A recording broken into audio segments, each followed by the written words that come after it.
Right then, so we've got the old Ford 4610 out and we have an aerator on the back. So what are the benefits of aerating a grass field? What does it do and how does it do it? So this is a 2.5 meter aerator, or slitter is what people call them. I've got it angled quite aggressively today, so those two sets of blades are not perpendicular to the frame of the machine. They're in a sort of V shape like that, as you can probably tell. And what it does is put a slit in the ground, so the blades go into the ground and come back around and then lift the ground up slightly, especially when they're angled like that, and leaves you with these sort of slits,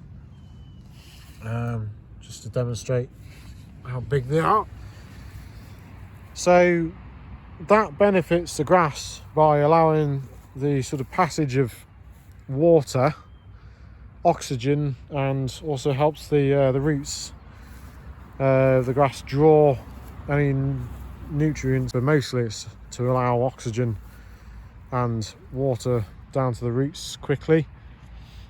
It also helps alleviate compaction, which is what we're trying to achieve here, because this field is quite badly, well, not badly, but relatively compacted from years of sort of tractor traffic. We've just had a classic car show on here, so lots of vehicles, and it was quite wet, and sheep and cows in previous years, stuff like that. So and rolling as well, rolling the grass fields also compacts it over time. So we're just trying to get this sward of grass a little bit healthier by slitting it. So since we've got those blades angled quite aggressively, it does look quite harsh in some places, lifting the soil up, but as you can see, that is quite loose now. So that is helping the ground by loosening it up. So it's causing sort of fractures in the soil structure, allowing that good old oxygen to get down to the roots, allowing, you know, a possible benefit in drainage as well, because it's allowing water to pass through to the subsoil a bit easier and drain away. I'm probably not using the right terms here, but I know what I'm talking about in my head. So yeah, hopefully it'll do this ground some good. And the next thing we're going to do to it is put some slurry on it. So aerating it will allow that slurry to get down into the grass roots a lot faster than just sort of being sat on the top, and it also stops it from running off as quick. So if we get some rain to wash it in, it's not going to sort of just sweep it over the top. It'll allow it to pass through into the ground and put the nutrients in the slurry where it needs to be. So this slitter is a Fleming AR8, I believe, which is 8 foot wide, or 2.5 meters, which is good for getting into the tighter gateways around here in Shropshire. And yeah, it's quite a sort of basic sort of slitter. It hasn't got the rake on the back. You can get some with springtime harrows on the back, which do a great job because they also harrow the ground in one pass.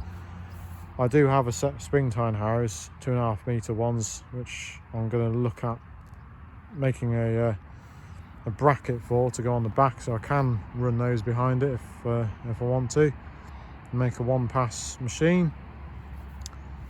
It has two of these big